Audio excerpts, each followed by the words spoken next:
Neredesin?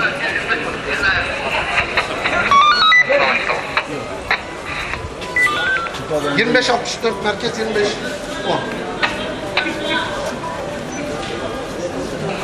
10. Çıkmam lazım. Şu anda vatandaş kontrol servisine yaptı. İvedi olarak ekip gönderdi.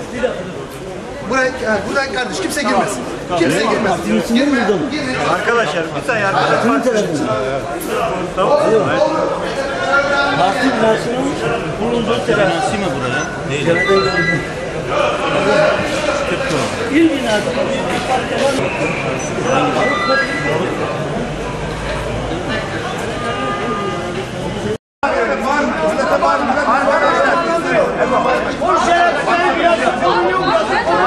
Bir saniye.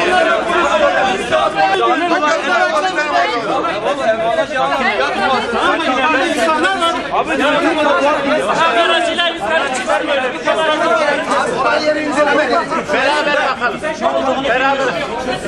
Arkadaşlar, bakın ben güvenlik şube müdürüyüm. Her şeyden önce buranın bizim partime mi geliyor? Sevgili Mersinliler, biz ilk önce gidelim, durumu bir tespit edelim. Herhangi bir sıkıntı olmaması için olaya bir müdahale edelim. Bizi rahat bırakın, ilgilenelim burayla. Biz sizin için geldik. Arkadaşlar biz sizin için geldik.